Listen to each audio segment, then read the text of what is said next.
అపోస్తలుడైన యోహాను 7 సంఘములను ఉద్దేశించి రాసినటువంటి ప్రకటన గ్రంథం వైపు మన దృష్టిని మళ్లించుదాం. 2వ అధ్యాయము 12వ వచనం నుంచి 17 వచనాల వరకు చూద్దాం. పెర్గములో ఉన్న సంఘపు దూతకు ఇలాగు వ్రాయము: వాడి అయిన రెండంచులు గల ఖడ్గము గలవాడు చెప్పు సంగతులేవనగా, సాతాను సింహాసనమున్న స్థలములో నీవు కాపురమున్నావని నేను ఎరుగుదును.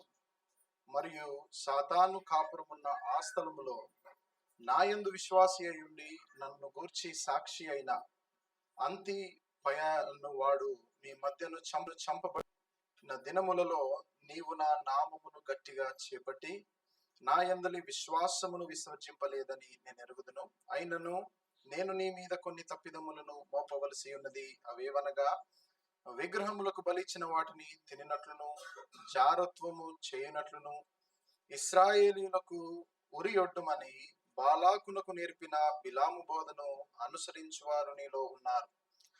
అటువలనే నికోలాయితుల బోధన అనుసరించువారును నీలో ఉన్నారు.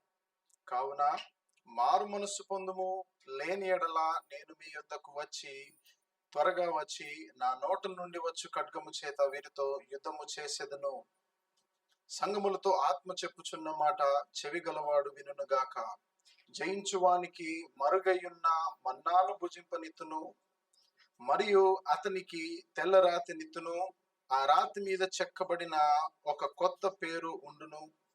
పొందిన వానికే గాని అది మరి ఎవనికి తెలియదు. ప్రార్థన. మమ్ములను మిక్కిలిగా ప్రేమించిన మా ప్రియమైన పరలోకపు తండ్రి, గొప్ప అవకాశాన్ని మాకందరికీ మీరు అనుగ్రహించారు. నీ సన్నిధిలో సమయము గడపటము కంటే, నిన్ను స్తుతించడము కంటే, నిన్ను ఆరాధించడము కంటే, నీకు ప్రార్థించడము కంటే, నీ వాక్యమును వినటము కంటే తండ్రి మరొకటి విలువైంది లోకములో లేదని నీ సన్నిధికి వచ్చాము. ఎన్నడూ నిరుత్సాహపరిచే దేవుడవు కాదు. మాకు అవసరమైందేదో, మా జీవితాలను ఏది బాగు చేయగలదో మీకు తెలుసు. ఈ రోజున మేము వినబోయే మాటలు జాగ్రత్తగా వినలాగునా వినగలిగే చెవులను మాకు అనుగ్రహించండి. ఆ విన్న మాటలను గ్రహించే హృదయమును మాకు అనుగ్రహించండి. ఇదివరకు 2 సంఘాలను లోతుగా ఆలోచించే కృపనిచ్చారు.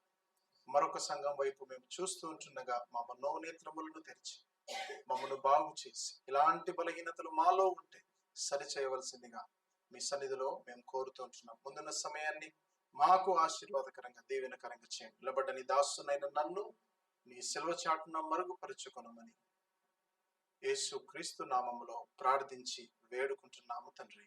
ఆమేన్. అపోస్తలుడైన యోహాను రాసిన ఈ ప్రకటన గ్రంథంలో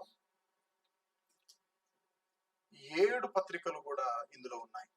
ఒక్కొక్క పత్రిక ఒక్కొక్క సంఘం కొరకు పంపించబడినది. ఎఫెసీ పత్రిక ఎఫెసీ ప్రాంతములో ఉన్న సంఘాలకు పంపించబడింది అయితే, గలతీ పత్రిక గలతీయాలో ఉన్న 13 సంఘాలకు పంపించబడిన పత్రిక అయితే, 7 సంఘాలకు 7 పత్రికలు రాయబడ్డాయి. వాటిని వేరువేరుగా పత్రికల్లాగా విభజిస్తే మనకు బైబిల్లో ఉన్న 66 పుస్తకాలకు మరొక 7 కూడా యాడ్ అయ్యేవి. కానీ యోహాను ఒక సందర్భములోనే రాసినందుకు కాబోలు ఇదంతా ప్రకటన గ్రంథంలో ఇమిడి ఉండడము మనం చూస్తాం. ఇది వరకు 2 సంఘాలను గురించి మనము చాలా విషయాలను నేర్చుకున్నాం. ఒకవేళ ఈ సంఘాలు అన్నిటికీ ఒక పేరు మనము పెట్టవలసి వస్తే, ఆ సంఘ పరిస్థితిని బట్టి ఏదైనా పేరు పెట్టవలసి వస్తే, ఎఫెసీ సంఘానికి ప్రేమ చల్లారిపోయిన సంఘం అని పిలవచ్చు. స్మిర్నా సంఘాన్ని శ్రమలలో నమ్మకంగా ఉన్న సంఘముగా పిలవచ్చు. ఈ రోజు నుండి కొన్ని వారాలు ధ్యానించబోయే పెర్గమము సంఘము విషయము కూడా మనం ఆలోచిస్తే, ఇది రాజీ పడిన సంఘముగా మనం చూడబోతున్నాం. క్రైస్తవులయుండి క్రైస్తవేతరులతో రాజీ పడ్డ సంఘం. దేవుని పిల్లలము అని చెప్పుకుంటూ లోకస్తుల్లాగా బ్రతికేటువంటి సంఘముగా మనం చూడబోతూ ఉన్నాం. ప్రతి సంఘమును గురించి ఆలోచిస్తూ ఉండగా ఆ బలహీనతలను వెతుకుతున్నప్పుడు పిల్లరా అవన్నీ నాకు సంఘంలో కనబడుతున్నాయి.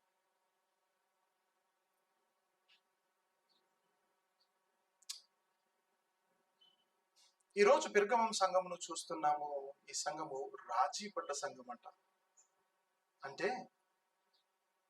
యేసు రక్తములో కడగబడి పరిశుద్ధులుగా మార్చబడి మళ్ళీ అపవిత్రత వైపు ప్రయాణించేటువంటి క్రైస్తవులు ఉంటారా? ఉన్నారా? అది పెర్గమము సంఘములో దేవుడు చూసి అపోస్తులుడైన యోహానుకు బయలుపరిచినటువంటి విషయాలు. ఈ రోజున పెర్గమము అనగా చర్చ్ పేరు కాదు. పెర్గమము అంటే ఒక ప్రాంతం పేరు. ఆ ప్రాంతములో ఉన్న సంఘం అన్నమాట. ఎఫెసీ సంఘము కూడా అలాంటిదే. ఎఫెసీ స్థలం పేరు, స్మిర్నా స్థలం పేరు, ఊరు పేరు. పెర్గమము కూడా ఊరు పేరే. అది నేటికి టర్కీ దేశంలో ఉన్నది. దీన్ని 3 రకాలుగా హిస్టారికల్ ఎవిడెన్సెస్తో అంటే చారిత్రాత్మక రుజువులతో మనం చూస్తే దీనికి రకరకాల పేర్లు ఉన్నాయి. ఈరోజు ఆ ఊరు పేరు బర్గమా. ఆ కాలంలో బైబుల్ గ్రంథములో ప్రస్తావించబడ్డ సమయంలో దాని పేరు అనటోలియా అనే దేశం అది.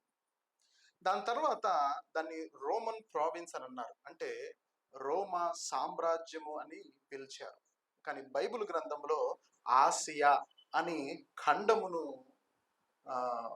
గూర్చిన ప్రస్తావన మనం చూడవచ్చు. ఇవన్నీ పేర్లు పెర్గమము ఉన్న సంఘం గురించి, ఆ ప్రాంతం యొక్క పేరు గురించి మనం నేర్చుకుంటూ ఉన్నాం. ఈ ఊరికి ఉన్నటువంటి స్పెషాలిటీస్ ఏంటి అని ఆలోచిస్తే, రోమా సామ్రాజ్యానికి క్యాపిటల్ సిటీగా ఎఫెసీ అనే ఊరు క్యాపిటల్ సిటీగా నిర్ణయించబడక ముందు పెర్గమమే రోమా సామ్రాజ్యానికి అంతటికి ఒక క్యాపిటల్ సిటీగా ఉంది. ఆ దేశమంతట్లో ఇది మొట్టమొదటి పట్టణం అట. ఏంటంటే ఏ విషయంలో అంటే రాజు కొరకు ఒక గుడి కట్టి రాజుని దేవునిగా పూజించినటువంటి పట్టణం అట. మీకు అర్థమవుతుందా? రాను ఆ వచనాలను ఒకదాని తర్వాత ఒకటి ఆలోచిస్తూ ఉంటే వాటి గురించి మనం చాలా విషయాలు నేర్చుకోవచ్చు. రాజును దేవుణ్ణి చేసిన, ఆయన శిల్పాలను చెక్కి వాటిని మొక్కుతున్నటువంటి పట్టణంగా పేరుగాంచి 2000 సంవత్సరాల క్రితం రాయబడిన ఈ మాటలు ప్రియులారా, ఆ కాలం నుంచి ఈ కాలం వరకు ఇది ఎందుకు ఫేమసో తెలుసా? ప్రపంచంలో ఎక్కడ లేని పెద్ద లైబ్రరీ ఆ కాలంలో ఉండేదంట ఈ ఊర్లో. మీకు అర్థమవుతుందా? నేను అనుకున్నాను పేపర్ ఎప్పుడు కనిపెట్టారు, ప్రింటింగ్ ప్రెస్ ఎప్పుడు కనిపెట్టారు, ఆ కాలంలో చాలా ప్రసిద్ధిగాంచిన లైబ్రరీ గ్రంథశాల ఉండడము ఏంటి అని రీసెర్చ్ చేస్తే అవన్నీ కూడా తాళపత్రాలు అని ఉంటాయి చూసారా, ఆ కాలంలో తోళ్ళ పైన పపైరస్ అనేటువంటి మెటీరియల్ పైన రాసించేవారు చూసారా, అలాంటి కలెక్షన్ ఈ ఊర్లో ఉన్న లైబ్రరీలో ఉండేదంట. అంటే మీరు ఆలోచించండి ఎంత పేరుగాంచిన పట్టణము. తర్వాత ZEUS అనే స్పెల్లింగ్తో ఉండేటువంటి ఒక గ్రీకు దేవునికి అతి పెద్ద దహన బలిపీఠమును కట్టినటువంటి పట్టణం అంట. జ్యూస్ అనే గ్రీకు దేవుడికి బలిపీఠం కట్టారంట. ఎక్కడెక్కడి నుంచో బలులు అర్పించడానికి ఇక్కడికి వచ్చేవారంట. చాలా ప్రసిద్ధిగాంచినటువంటి పట్టణంగా మనం చూడవచ్చు. ప్రియులరా, ఈ పత్రిక ఆ సంఘానికి చేరిన సమయము నుండి 10 శతాబ్దాల తర్వాత, వినండి మాటలు, ఎప్పుడైతే ఈ పత్రిక యోహాను రాసింది ఈ 5-6 వచనాలు వారికి చేరిందో, విశ్వాసంలో బలపడి దేవుని కొరకు ధైర్యంగా నిలబడ్డారట. 10 శతాబ్దాల తరువాత ఒక్క సంఘము కూడా, ఒక్క క్రైస్తవుడు కూడా ఈ ప్రాంతంలో లేడు. మీరు ఆలోచించండి ఒకసారి. 11వ శతాబ్దంలో ముస్లింల పరిపాలన ప్రారంభమైనప్పుడు వారు తీసుకొచ్చిన శ్రమ, వారు క్రైస్తవుల పట్ల, ఇతర మతస్థుల పట్ల తీసుకొచ్చిన ఒత్తిడికి అందరూ చెల్లా చెదురై వెళ్ళిపోయారు. ఈ రోజున the major population, religious population అక్కడ ఉంది ఏంటంటే ఇస్లాం. ఎంత గొప్ప మాటలు యోహాను ద్వారా ప్రభువు రాయించి వారికి పంపిస్తే వారు 10 శతాబ్దాల మట్టుకు దేవుని కొరకు నిలబడగలిగారు. వారి తప్పులను సరిదిద్దుకోగలిగారు. ఇక ముందు మనము నేర్చుకోబోయే పాఠాలన్నిటి కూడా ఆ 10 శతాబ్దాలలో, అంటే 1000 సంవత్సరాలలో ఈ సంఘము బలంగా ఎలా నిలబడగలిగిందో, ఏ ఏ విషయాలను సరి చేసుకుంటే మనము దేవునికి సాక్షులంగా మనం బ్రతకవచ్చు, మనము నేర్చుకోబోతున్నాం ముందున్న కాలంలో. ప్రియులారా, ఈ రోజున కేవలము 12వ వచనంలో ఉన్న మాటలను మనము చూసే ప్రయత్నం చేద్దాం. ఆ వచనం ఏమంటుంది అంటే, పెర్గములో ఉన్న సంఘపు దూతకు ఇలాగూ వ్రాయుము, వాడి అయిన 2 అంచులు గల ఖడ్గము గలవాడు చెప్పు సంగతులు ఏమనగా. మీరు ఎప్పుడైనా ఎవరినైనా పరిచయం చేసుకున్నప్పుడు ఎలా పరిచయం చేసుకుంటారు? ఏమండి, ఇది ఈ వ్యక్తి నా స్నేహితుడు, ఇతని పేరు ఇది, అదే అని చెప్తా, అంతేనా? చెప్పండి, అవునా? మిమ్మల్ని ఎవరైనా ఇంట్రొడ్యూస్ చేసినా, మీకు మీరు ఎవరికన్నా పరిచయం చేసుకున్నా మనము అలానే పరిచయం చేసుకుంటాం కదా. నేను ఎవరిని, ఎక్కడ ఉంటాను, ఇక్కడికి ఎందుకు వచ్చాను, అవే కదా మనం మాట్లాడేది. నేను 5 సార్లు జైలు కూడా పోయినా అని అంటామా? నేను ఇక్కడికి వచ్చే ముందు ఒక చిన్న దొంగతనం చేసి వచ్చి అంటామా? ఎప్పుడు కూడా ఎవరినైనా పరిచయం చేసుకున్నప్పుడు ఒక సేయింగ్ ఉంది, the first impression is the best impression అని. మొట్టమొదటిగా ఒక వ్యక్తి పట్ల వచ్చే ఇంప్రెషన్ ఏదైతే ఉంటుందో చాలా గొప్పదిగా ఉంటుంది. తర్వాత ఒకవేళ తప్పు చేసినా ఆ ఇంప్రెషన్ అలాగే ఉంటుంది. ఒకవేళ కిందికి కొంచెం రావచ్చు, కానీ మంచి అభిప్రాయమే నీ పట్ల ఉంటుంది. కానీ దేవుడు పరిచయం చేసుకునే విధానాన్ని ఆలోచించే విధంగా రాశారు. ఏమన్నా తెలుసా? 2 అంచులు గల ఖడ్గము గలవాడు చెబుతున్నాడు. ఏదేదో బెదిరిస్తున్నట్లుగా అనిపిస్తుంది నాకు. ఒక వ్యక్తితో నేను మాట్లాడుతున్నప్పుడు ఆ వ్యక్తి నన్ను అన్నాడు అనుకో, నీ జేబులో ఎంత డబ్బులు ఉన్నాయో తీ అన్ని బట్టికి అని అన్నాడు అనుకోండి. ఒక చిన్న వ్యక్తి, నా అభిషేక్ ఉన్నాడు, నాకంటే సగం ఉంటాడు కదండి. ఆ తమ్ముడు వచ్చి నీ జేబులో ఉన్న డబ్బులను నాకు ఇయ్యు అని అంటే, పోరా అని అంట. మీరు అన్నారా? భయపడతామా? భయపడ. తీస్తావా లేదా అని మాటలతో ఎంత బెదిరించినా నేనైతే జంకను. ఎందుకంటే అతను నన్ను అటాక్ చేసే ప్రయత్నం చేస్తే నేను ఖచ్చితంగా నన్ను నేను డిఫెండ్ చేసుకోగలను. ఆ సన్నటి వ్యక్తి దగ్గరే ఒక పొడుగాటి కత్తి ఉండి బెదిరించాడు అనుకోండి, కొంచెం ఆలోచించాలి. ఇందాక పోరా అని నేను అన్నాను కదా, ఆ మాట అనడానికి కొంచెం ఆలోచించాలి. నేను ఇవ్వను అని అనే ముందు ఆ కత్తిని చూసిన తర్వాత నా జవాబును మార్చుకోవాలి. ఎందుకంటే ఇతన్ని చూస్తుంటే ప్రమాదం లేదు, కానీ వాడి చేతిలో ఉన్నటువంటి ఖడ్గం అది చూసినప్పుడు ఒకసారి వెనక ముందు ఆలోచించే ఈ సమస్య నుంచి బయటికి రావాలని ఎవరైనా ఆలోచిస్తాడు, తెలివి గలవాడైతే. చూడండి, పెర్గమము సంఘముతో మాట్లాడుతున్నటువంటి మాటలు వింటే ఎవరైనా జంకాల్సిందే. చేస్తున్న పనిని, నీ చేతిలో ఏదున్నా, నీ దృష్టి ఎటువైపు ఉన్నా ఇటువైపు మరలాల్సిందే. ఎలా ఉందంటే ఒక వార్నింగ్ లాగా ఉంది, ఖబర్దార్ అన్నట్టుగా ఉంది. ఒక వార్నింగ్. ఎలాంటి వార్నింగ్ అంటే, ఆ, నీతో అల్లాటప్ప మనిషి మాట్లాడట్లేదు, ఒక సర్వసాధారణమైన వ్యక్తి మాట్లాడట్లేదు, అధికారముతో మాట్లాడుతున్నాడు, బలముతో మాట్లాడుతున్నాడు.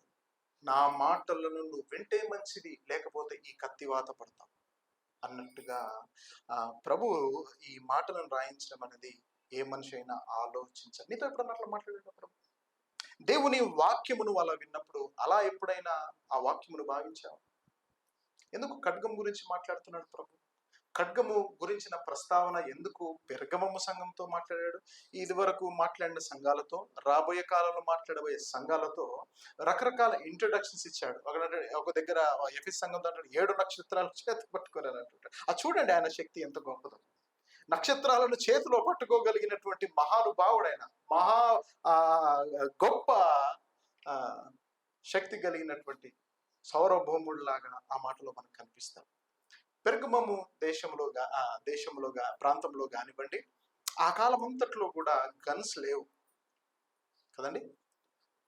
ఇంకా గన్ పౌడర్ కూడా కనిపెట్టినటువంటి ఆ కాలం కాదది.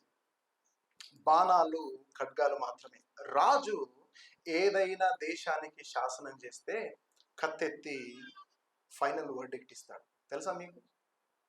రాజు కత్తెత్తి ఏదైనా చెప్పాడు అనంటే అది జరగాల్సింది, అది శాసనం, రూల్ అయిపోద్ది అంతే, దానికి ఇంకా ఎదురుండదు. ఒక యుద్ధములో సైన్యాధిపతి సైన్యమును యుద్ధానికి పంపడానికి ఎలాంటి జెస్చర్ వేస్తాడో తెలుసా? తన ఖడ్గాన్ని లేపి అటాక్ అంటాడు.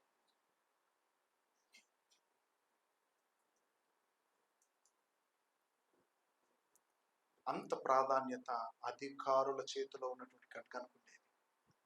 ఈ సంఘము ఈ మాట విన్నప్పుడు, రెండంచులు గల ఖడ్గము గలవాడు మాట్లాడు సంగతులు ఏవనగా అని చెబుతున్నాడు అనంటే, నిన్ను పరిపాలిస్తున్నటువంటి రాజు, మిమ్మును ఏలుతున్నటువంటి నాయకుల చేతిలో ఉన్నటువంటి ఖడ్గమును చూసారా? ఆ నాయకులందరూ ఖడ్గముతో మిమ్మును పాలిస్తే, నేను రెండంచులు గల ఖడ్గముతో పాలిస్తున్నాను. అది మీ రాజుకు ఈ రారాజుకు ఉన్నటువంటి తేడా. ఈ రోజున ప్రియులారా, క్రైస్తవులలో ఖడ్గానికి భయపడేవారు ఉన్నారు, కానీ ఈ రెండంచులు గల ఖడ్గానికి భయపడేవారు లేరు. పెర్గమము సంఘములో ఉన్నటువంటి ప్రాబ్లం అదే. నేను ఇందాక చెప్పాను కదా, రాజును దేవుని చేసినటువంటి పట్టణం ఇది. క్రైస్తవులందరినీ కూడా ఆ రాజుకు మొక్కమని చాలా ఒత్తిడి తీసుకొని వచ్చినప్పుడు అనేక మంది క్రైస్తవులు మొక్కారు, సాష్టాంగ నమస్కారం చేశారు, కాంప్రమైజ్ అయిపోయారు. క్రైస్తవుడు ఎలా బ్రతుకుతున్నాడో తెలుసా? లోకంలోని ఖడ్గానికి, దేవుని చేతిలో ఉన్నటువంటి రెండంచులు గల ఖడ్గానికి తేడా తెలువని వారంగా మనం బ్రతుకుతుంటే జాగ్రత్త, అది నీకు ప్రమాదం. నీతో ప్రతిసారి ఈ మాట ప్రభు చెప్పకపోవచ్చు, ఇది రెండంచులు గల ఖడ్గమని. జాగ్రత్త, నువ్వు ఇక ముందు వినే ప్రతిసారి కూడా దేవుడు నీతో మాట్లాడే ప్రతి మాట అది రెండంచులు గల ఖడ్గమని నేను తెలుసుకోవాలి. ఏమండి?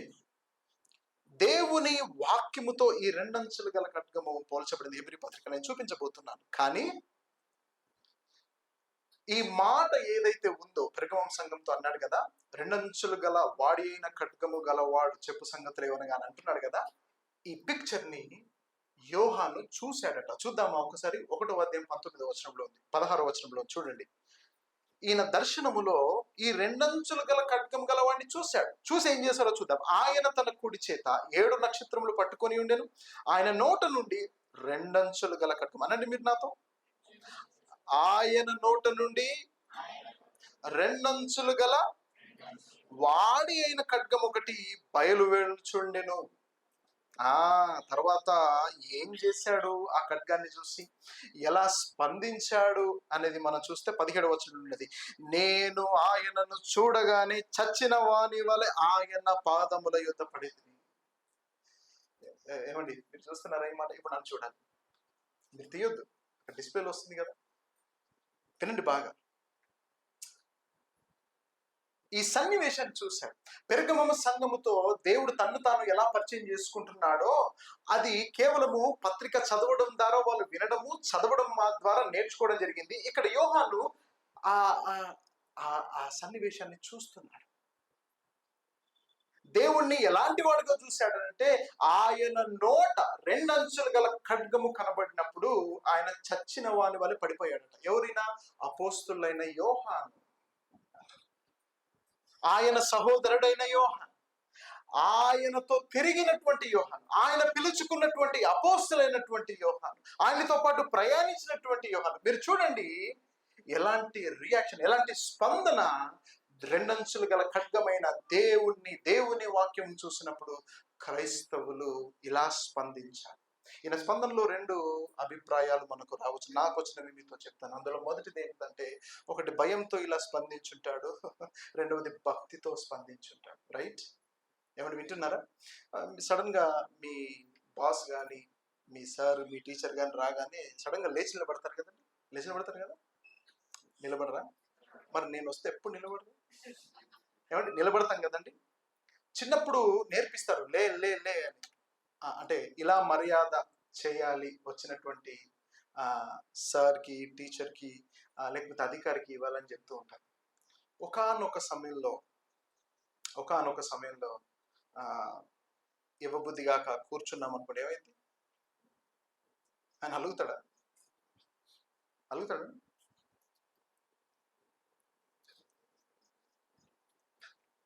కొన్నిసార్లు భయంతో లేచేవారు ఉంటారు, భయంతో గుడ్ మార్నింగ్ చెప్పేవారు ఉంటాడు. వీడితో వచ్చిన బాధ ఎందుకు కదండి? అధికారులకు గుడ్ మార్నింగ్, గుడ్ ఆఫ్టర్నూన్ దండం పెట్టి వంగకపోతే, మొన్న ఎవరు అంటున్నారు నాతో, ఏమని అంటున్నారంటే, పలానా వ్యక్తి ముందు మంచి వైట్ షర్ట్ వేసుకున్నామంటే కథం నీ పని అయిపోయింది అంటున్నారు. నేను అన్ని కలర్ వేసుకున్న వీడు ఎక్కువ. మీకు అర్థమవుతుందా?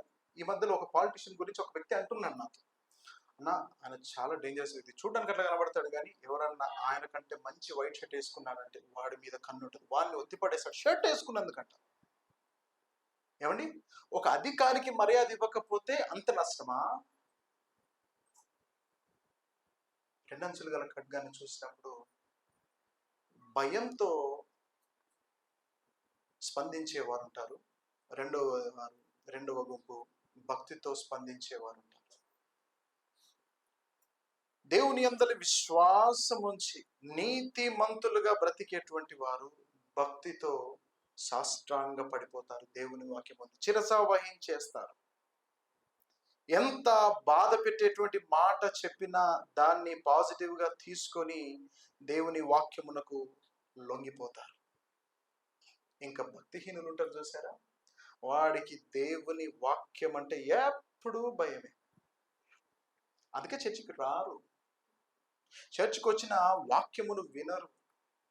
ఎందుకంటే మాట్లాడే ప్రతిసారి ఈ రెండంచులు గల ఖడ్గము వాడిని కూర్చుకుంటూనే ఉంటుంది. ఎంత శక్తివంతమైందంటే, హెబ్రీ పత్రికలో అపోస్తులైన పౌలు లూకా ద్వారా రాయించిన విషయం ఏంటంటే, దేవుని వాక్యము సజీవమై బలము గలదై రెండంచులు గల ఎటువంటి ఖడ్గము కంటేను వాడిగా, అంటే ద షార్పెస్ట్ అనుకోండి, ప్రాణాత్మలను, కీళ్లను, మూలుగలు అంటే బోన్ మ్యారో తెలుసా? మూలిగే తెలుసా? మటన్ తిన్నప్పుడు తింటారా మూలిగే? అది కొట్టాలంటే దేంతో అవుతుంది? ఇట్లా ఇరవచ్చ చేత్తో చేయగలరా మీరు? అది చేయలేదు. దానికి పదునైన బలమైన ఆయుధం ఒకటి కావాలి, దాన్ని విభాగించాలంటే. అర్థమవుతుందా? సాధారణమైన కత్తితో దాన్ని ఎవరు విభాగించలేరు. అవి చాలా పవర్ఫుల్ గా ఉంటాయి, చాలా వెయిట్ తో కూడిందిగా ఉంటాయి, చాలా షార్ప్ గా ఉంటుంది. వింటున్నారా?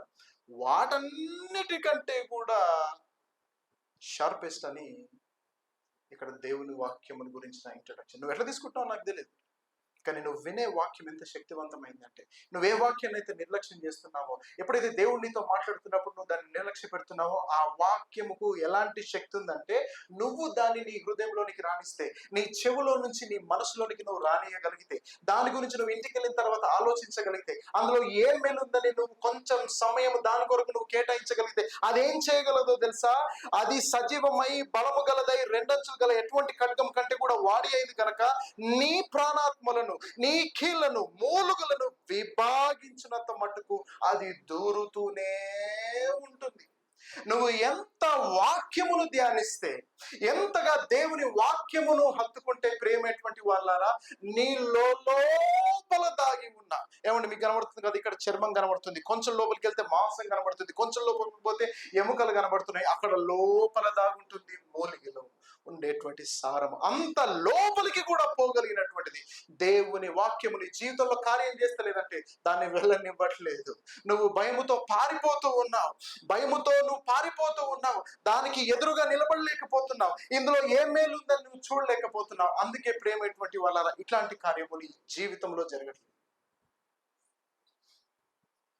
ఈ రోజుల్లో చాలా మంది సేవకులు, అంటే పెద్ద పెద్ద సేవకులు, ఒకవేళ ఫేస్బుక్ లో అక్కడిక్కడ అడ్వర్టైజ్మెంట్ చూస్తే స్వచ్ఛమైన వాక్యము, బలమైన వాక్యము ఉంటుందని చూసారా మీరు? అలాంటి అడ్వర్టైజ్మెంట్స్ రమణ చూసావా? పండుకుంటున్నాను ఏమండి, వింటున్నారా? చూసారా మీరు ఎప్పుడైనా? అతి శక్తివంతమైన ఆరాధన, అతి శక్తివంతమైన వాక్యము, ప్రసంగాలు మా దగ్గర ఉంటాయని అడ్వర్టైజ్మెంట్ చేస్తూ ఉంటారు. రండి మా చర్చికి అని అంటూ ఉంటారు. ఇంకొకరు కూడా వాళ్ళకు ధీటుగా ఇంకొక మాట కొత్తది పెడతారు. వీళ్ళు ఇంకొకటి పెడుతూ ఉంటారు, ఎందుకంటే మా చర్చిలో అలాంటి వాక్యం ఉంటుంది. No no no no no no no, wrong. మీ చర్చిలో ఉంటుందని అనడం రాంగ్, మీ చర్చిలో ఉంటుందని అనడం రాంగ్, మా చర్చిలో ఉంటుందని నేను అనడం రాంగ్. ఎందుకో తెలుసా? వాక్యమే శక్తివంతమైందిరా బాబు.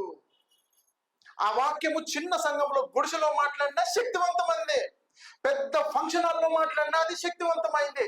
అది ఎప్పుడు శక్తివంతమైందని ఒకడు గ్రహిస్తాడు అంటే దాన్ని పనిచేయనిచ్చాడు. మొన్న ఒక టీచర్స్ మీటింగ్ నేను వెళ్ళాను.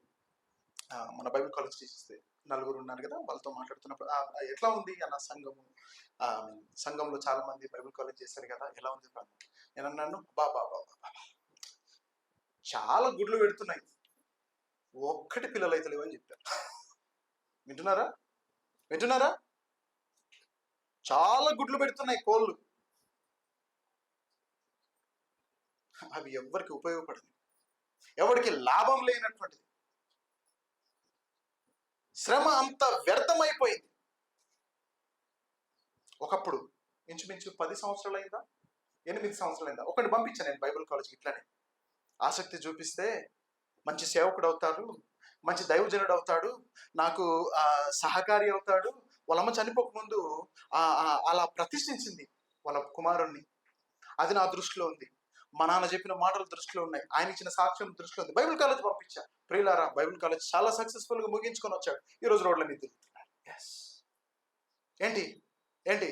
దేవుని వాక్యము ఎంతో వాడిగలదై ప్రాణాత్మ కీళ్లను మూలుగులను విభజించినంత మట్టుకు అది దూరగలదు అని అంటే, ఎక్కడ పోతున్నాయి నువ్వు నేర్చుకున్నవన్నీ?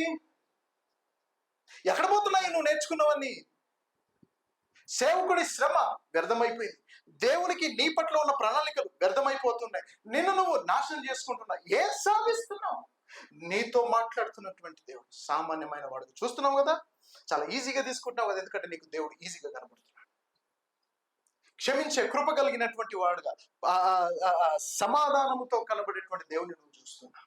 దీర్ఘశాంతం గల వాడని నువ్వు అనుకుంటున్నావు. Yes, no doubt about it. ఈ పత్రిక పరగమము సంఘంకు రాసేంత వరకు అవును, సహనం కలిగినటువంటి దేవుడే. ఈ సహనం కలిగినటువంటి దేవుని చేతిలో 2 అంచులు గల ఖడ్గం ఉంది అని అంటున్నాడు. ఆ 2 అంచులు గల ఖడ్గమును ఆయన కనులతో చూసినప్పుడు అపోస్తలుడైన యోహాను చచ్చిన వాడు వలె పడిపోయాడు. నువ్వు చూస్తున్నావు, నువ్వు పడట్లేదు. నువ్వు చూస్తున్నావు, నీకెందుకు భయం కావట్లేదు?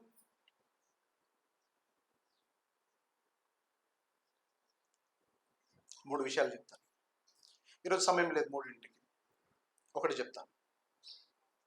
ఈ ఖడ్గం చేసే మేలు ఏంటో తెలుసా అండి? ఈ ఖడ్గం వెనకాల దాచబడిన మేలు అంటే దీర్ఘకాలపు ఫలితాలను ఇస్తుంది. అది నువ్వు మర్చిపోద్దు. దేవుని వాక్యం నీకు పనిచేయాలి, నీకు మేలు చేయాలి అంటే దాని వెనకాల దీర్ఘకాల ఫలితాలు ఉన్నాయని నువ్వు గుర్తుపెట్టుకోవాలి. చూడండి ఒకసారి అపోస్తల కార్యం 2వ అధ్యాయం 36, 37 ఇక్కడ డిస్ప్లేలో చూడండి. తీయాల్సిన పని లేదు, నేను చదువుతాను. మీరు సిలువ వేసిన ఈ యేసునే దేవుడు ప్రభువుగాను క్రీస్తుగాను నియమించెను, అది ఇశ్రాయేలు వంశమంతయు రూఢిగా తెలుసుకొనవలనని చెప్పెను. వారు ఈ మాట విని హృదయంలో నెచ్చుకొనిది. నన్ను చూడండి. మీ అందరికీ అపోస్తల కార్యం 2వ అధ్యాయంలో పెంతెకొస్తు దినాన జరిగినటువంటి సందర్భం అంతా మీకు జ్ఞాపకం ఉండే ఉంటుంది. అపోస్తలైనటువంటి యోహాను అలాగే ఇంకా మిగిలినటువంటి అపోస్తలందరూ ఒక చోట నిలబడి యేసుక్రీస్తును గురించినటువంటి సువార్తను ప్రకటిస్తున్నటువంటి సందర్భం ఇది. అప్పుడు చెప్పబడినటువంటి మాట, ఆ నిలబడి దేవుని వాక్యం వింటున్నటువంటి నిర్మలం అక్కడ నిలబడి దేవుని వాక్యమును బోధిస్తూ చెప్పాడు, మీరు సిలువ వేసిన ఈ యేసే దేవుడు, ప్రభువు, క్రీస్తుగా నియమించబడినటువంటి వాడు. ఇది ఇశ్రాయేలు వంశమంతయు రూఢిగా తెలుసుకోవాలి. యూదులందరూ నిలబడితే అంటున్నాడు ఏంటంటే, మీరు పూజించేటువంటి ఆ దేవుడు ఎవరైతే ఉన్నారో, మీరు ఫాలో అవుతున్నటువంటి మతము ఏదైతే ఉందో అదంతా వదిలి యేసును వెంబడించండి అని చెప్తున్నాడు. ఎవరికి నచ్చుతుంది? చెప్పండి, ఎవరికి నచ్చుతుంది? ఈరోజు సువార్త ప్రకటిస్తే కొడుతున్నారు, వారికి తెలియని విషయాన్ని మనం బోధిస్తే తిడుతున్నారు, జైల్లో వేస్తున్నాడు, చంపుతూ ఉన్నారు. చూడండి ఎంత ధైర్యంగా చక్కగా చెబుతూ ఉన్నారు. ఏమని వింటున్నారా? ఈ మాటలు విన్న వారు వారి హృదయంలో నొచ్చుకున్నారు. ఉంది ఆ మాట 37వ వచనంలో, వారు ఈ మాట విని హృదయంలో నొచ్చుకున్నారు. ఆహా, ఈ మాట చదువుతూ ఉంటే ఇక్కడ వాళ్ళ స్పందన చూస్తా ఉంటే నాకు అనిపించింది, ఇది మా సంఘమే కదా. నేను చెప్తుంటే వాక్యము నా సంఘం కూడా ఇట్లానే కదా. ఎవరి పేరైనా చెప్పామనుకోండి, అయిపోయింది. 99 మంది ఇలా ప్రసంగం బాగుందన్న, ఆ ఒక్క గొర్రె అంత బాగాలేదు. ఎవరు చేసిన తప్పిదమును మీరు నేర్చుకోవాలని నేను చెప్పాను అనుకోండి, అన్న నా పేరు చెప్పలేదు కానీ అది నా గురించే అని అనుకుంటాడు. మీకు విషయం చెప్పాలా ప్రియులారా? నన్ను చూస్తారు, చూడండి ఒకసారి. అందరు వింటున్నారా? అబద్ధం ఆడను నేను. ఇప్పుడు నేను అబద్ధం ఆడలేదు. నేను నీ పేరు ప్రస్తావించినా ప్రస్తావించకపోయినా, నీ గురించే నేను మాట్లాడినా మాట్లాడకపోయినా, వాక్యము బోధిస్తున్నప్పుడు నీకు చాలా ఇబ్బంది అవుతుందని నాకు తెలుసు. నేను వాక్యం చెబుతుంటే మీ మనసులు నొచ్చుకుంటాయని నాకు తెలిసే నేను చెప్తా. పేతురుకి తెలీదా? పేతురుకి తెలీదా? ఇందులో ఎంత డేంజర్ ఉందో తెలుసా అండి? ఒక వ్యక్తి సంఘములో దేవుని వాక్యము వింటున్నప్పుడు ఆయన మనసు నొచ్చుకుంటే ఎంత డేంజర్ అది అంటే, మంచి సేవకుడు కాదంటారు. బయటికి వెళ్ళిన తర్వాత ఆ సేవకుని గురించి తప్పుగా మాట్లాడతారు. గట్లనే నా చెప్పేది అంటే సంఘంతోనే. ఒక అర్థమైందా? ఇంకా ఎలాంటి ప్రమాదం ఉంటుంది? సంఘం నుంచి వెళ్ళిపోయే అవకాశం కూడా ఉంటుంది. వాక్యము రెండంచులు గల ఖడ్గముగా బోధించి అది నిన్ను కుచ్చుకుని నీకు గాయం చేస్తే అంతే, నువ్వు వెళ్ళిపోతావన్న ప్రమాదం ఉందని తెలిసి కూడా నేను చెప్తున్నానంటే మీరు ఆలోచించండి ఒకసారి. నాకు తెలియదు అనుకోకండి. నేను ఎప్పుడు కూడా అయ్యో నేను బెంజమిన్ అన్న నేను ఆ ఉద్దేశంతో అనలేదన్నా, అక్క నేను ఈ ఉద్దేశంతో అనలేదన్నా, నేను ఎప్పుడు ఎవరికి సంజాయిషి ఇవ్వను. ఒకవేళ ఏ సందర్భంలోనైనా ఏ విషయమైనా చెప్పాల్సి వస్తే చెప్తాను. నాకు తెలుసు అది నేను గాయపరుస్తుందని. కానీ ఒక విషయం జ్ఞాపకం పెట్టుకో, ఈ ఖడ్గము గాయపరిచి లోపల ఉన్నటువంటి అపవిత్రతను తీసుకొస్తుంది బయటికి. మీకు అర్థమవుతుందా? వీళ్ళందరూ చాలా కామన్ గా రెస్పాండ్ అయ్యారు మనందరిలాగే. ఏమండి? హృదయములో నొచ్చుకుంటున్నారట. సర్జరీ చేసామనుకోండి ఏమైంది? వంశీ కదా, ఏం వంశీ? ఆపరేషన్ అయింది. నాకు కిడ్నీ ఆపరేషన్ అయినప్పుడు కొంచెం పర్వాలేదు కానీ మెడిసిన్స్ ఇచ్చారు. తర్వాత నాకు ఇక్కడ ఒక ట్యూబ్ వేశారు ఈ కిడ్నీ ఉన్న ఏరియాలో. ఆల్మోస్ట్ 5 days ఏమో ఉంది. అది ఎంత ఇబ్బంది అంటే అటు మెసలు రాదు, ఇటు మెసలు రాదు. ఎక్కడ పోయినా మన చేతులు చెంపట్టుకుని పోయినట్టు పోయేవాడిని. ఇక్కడ నుంచి ఆ బ్లీడింగ్ అవుతున్నటువంటి సందర్భంలో అదొకటి పెడతారనమాట, అంత డిశ్చార్జ్ అంతా అందులోకి రావడానికి. చాలా ఇబ్బందిగా ఉండేది. నాకు తెలుసు ఆ చిన్న సర్జరీలు, ఈ నోస్ ఆపరేషన్ కూడా అయినప్పుడు మా అమ్మ వాళ్ళు ఎంతో ఇబ్బంది అవుతుంది. అది ఏ సర్జరీ కూడా సుఖంగా ఉంటుందా? ప్రసవ వేదన సుఖంగా ఉంటుందా? ప్రసవించినటువంటి తల్లులు అడగండి, ఎంత వేదన, ఎంత బాధ ఉంటుందో. ఎన్ని రకాల ఇంజెక్షన్స్ ఇచ్చినా, ఎంత ధైర్యం చెప్పినా కానీ భయంకరమైనటువంటి వేదన. కానీ తల్లి మనసులో ఒకటి ఉంటుంది తెలుసా, ఈ వేదన వెనకాల ఆశీర్వాదం వస్తుంది. నేను కొంచెం కష్టపడితే, కొంచెం కన్నీళ్లు గారిస్తే, కొంచెం దుఃఖపడితే, కొంచెం కళ్ళలో నుంచి నీళ్ళు వస్తే, కొంచెం నాకు ఇబ్బంది కలుగుతుండవచ్చు, నా కొడుకు బిడ్డ పుట్టబోతున్నది అన్నటువంటి సంతోషంలో ఇవేవి కూడా కేజీ. అవునా? మీ పిల్లల మీద మీకు అంత ప్రేమ లేదా? ఒకవేళ మీరు మళ్ళీ అది భరించాల్సి వస్తే మీరు దాన్ని మళ్ళీ తీసుకోకుండా ఉంటారా? తప్పకుండా. ఎందుకంటే దాని వెనకాల ఉన్నటువంటి ఆశీర్వాదం అంత గొప్పది. నువ్వు పడినటువంటి శ్రమ అంతటిని మర్చిపోయేలా చేస్తుంది అలాంటి ఆశీర్వాదం. మరి దేవుని వాక్యం ఎందుకు అలా తీసుకో? ఈ ఈ మూలుగులను సైతము విభాగించగలిగినటువంటి ఈ శక్తివంతమైన వాక్యము నిన్ను తాకినప్పుడు, అది నీకు గాయం చేసినప్పుడు దాన్ని ఒక సర్జరీ లాగా ఎందుకు తీసుకోవట్లేదు? ఓ నేను బాధపడిపోతున్నానని ఎందుకు అంటూ ఉన్నావు? నీ ఆత్మీయ గుడ్డితనం. నువ్వు గుడ్డితనం. నువ్వు నన్ను చూస్తున్నావు, కానీ నేను చెప్పే అర్థాన్ని నీకు చూడలేకపోతున్నావు. ఏంటో తెలుసా? ఆత్మీయంగా గుడ్డివాడు. మత్తయి సువార్త 5వ అధ్యాయంలో గొప్ప మాట ఉంది. హృదయ శుద్ధి గల వారు ధన్యులు, వారు దేవుణ్ణి చూచెదరు. హృదయ శుద్ధి గల వారు ధన్యులు, వారు దేవుని వాక్యమును చూసేదరు. హృదయ శుద్ధి గల వారు ధన్యులు, వారు దేవుని చిత్తమును చూసేదరు. హృదయ శుద్ధి గల వారు ధన్యులు, దేవుణ్ణి మేళ్లను చూసేదరు. నువ్వు గుడ్డోడివి, నీ హృదయం శుద్ధి లేదు కనుక నువ్వు చూడవు, మాటలను చూస్తావు, అపార్థం చేసుకుంటావు, లోతున జరగాల్సినటువంటి కార్యమును నువ్వు నిర్లక్ష్య పెడుతుంటావు. That's fine. ఏంటో తెలుసా? ఇది ఎప్పటికీ నీకు మేలుగా ఉండదు. నోవాహుకు దేవుడు పిలిచి, నేను ఈ ప్రపంచాన్నంతటినీ తుడిచేయాలని అనుకుంటున్నాను అంటాడు. ఏమన్నా వింటున్నారా మీరు? ఏమనుకుంటున్నారు? దేవుడు ఏమనుకుంటున్నాడంట? మొన్న ఉపవాస కూడికలో మీరు చాలా మంది మిస్ అయ్యారు, రాలేదు. ఎందుకు రాలేదు? ఉపవాస కూడిక ఎందుకు రాలేదు? మీరు అంతే అంటే ఉపవాసం లేదని రాలేదా?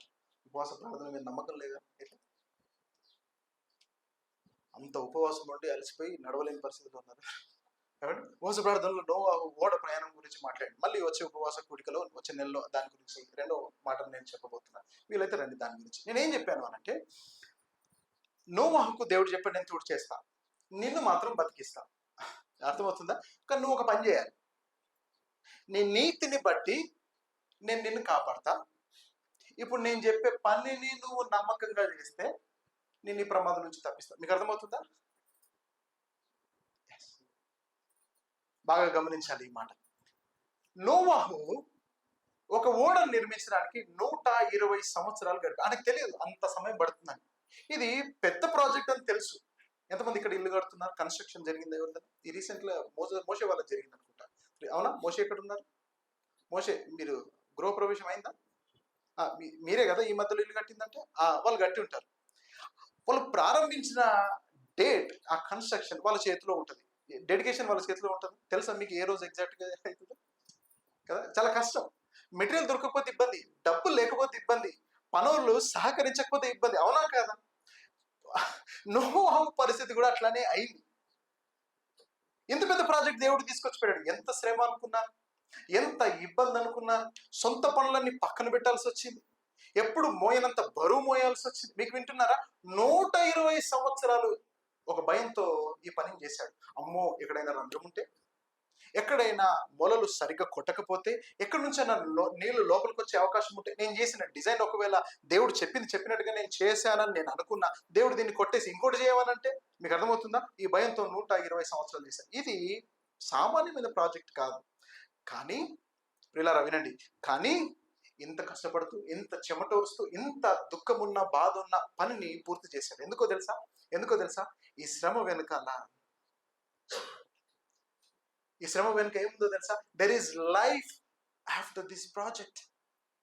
నన్ను కాపాడే ఓడ ఇది, నేను దీన్ని శ్రద్ధతో చేస్తా. మీరు అట్లా కట్టుకుంటున్నారా? కుటుంబాలను, మీ జీవితాలను అట్లా కట్టుకుంటున్నారా? ఏమండి, ఒక ఇల్లు కట్టాలంటే ఎన్ని ఇటుకలు కావాలి చెప్పాలి? కరెక్ట్గా తెలియదు అన్న అంటారా? ఏమండి, అనుకుందాం 1,00,000 ఇటుకలు కావాలనుకుందాం. దేనికి అయితే 1,00,000 కావు, 50,000 అవుతుంది. ఒక 20,000 అనుకో. అబ్బో, అయితే 1,00,000 నేను తెప్పిస్తే పెద్దదే అయిపోయింది. ఓకే, 20,000తో ఈ రైతు అనుకోండి, ఒకదాని మీద ఒకటి పెంచాలి. నువ్వు దేవుని వాక్యం వినే ప్రతిసారి, ధ్యానించిన ప్రతిసారి ఒక ఇటుక పెడుతున్నావు అనుకోండి, నీ ఇల్లు కన్స్ట్రక్షన్ ఎక్కడ దాకా వచ్చినట్టు? ఇప్పుడు ఏమండి, మీరు ఆలోచిస్తున్నారా? నేను పెద్ద ఇటుక లారీ లోడ్ తెచ్చి మీకు ఇచ్చా, ఇప్పుడు మీరు ఏం చేయాలి? దాన్ని చెప్పండి, ఏం చేయాలి? నన్నే కట్టమంటారు అది కూడా? ఏమండి, అన్న కొంచెం ఆ ఇటుకలు ఆడదాకి వీడియో కట్టి కొంచెం అస్తరకర్ కూడా చేసి పోంటారు మీరు. అవునా కదా? లేదు, నేను అయినా ఏ సంఘంలో సేవకుడైనా వర్తమానికులు ఎవరైనా కానీ ఏం చేస్తారో తెలుసా? ఇవన్నీ తీసుకొచ్చి ఇస్తారు. దీన్ని నీకు అనుగుణంగా నువ్వు ఎలా కావాలనుకుంటే ఆ విధంగా దేవుని ప్లాన్ ప్రకారం నువ్వు కట్టుకోవాలి. మీకు అర్థమవుతుందా? ఓడ నిర్మించడానికి, దాన్ని పూర్తి చేయడానికి 120 సంవత్సరాలు పట్టింది. అందులో ఆయన ఉండేది ఎంతనో తెలుసా? 1 సంవత్సరం మీద 10 రోజులు ఉన్నాడు అంతే. మీకు అర్థమవుతుందా? ఎస్, మీరు ఆలోచించండి. అవునండి, దీర్ఘకాల ఫలితాలు అలా ఉంటాయి. కొద్దిగా శ్రమ అనిపించిన, కొంచెం ఇబ్బంది కలిగిన ప్రేమటువంటి వాళ్ళ దాన్ని భరించు. మీ తల్లిదండ్రులు నిన్ను కోపడుతున్నారా? భరించు, అందులో మేలుంది నీకు. ఎస్, నిన్ను గద్దిస్తున్నారా? అందులో నీకు మేలుంది. మీ స్కూల్లో టీచర్స్ నిన్ను కొడుతున్నారా? అందులో మేలున్నది. ఏ తల్లిదండ్రులు అయితే వాళ్ళ పిల్లలు ఇంటికి వచ్చి డాడీ నన్ను మా సార్ కొట్టాడు అంటే ఎవరా కొట్టిందని పోయేవారు ఉన్నారు అనుకోండి, వాడు ఎప్పటికీ బాగుపడు.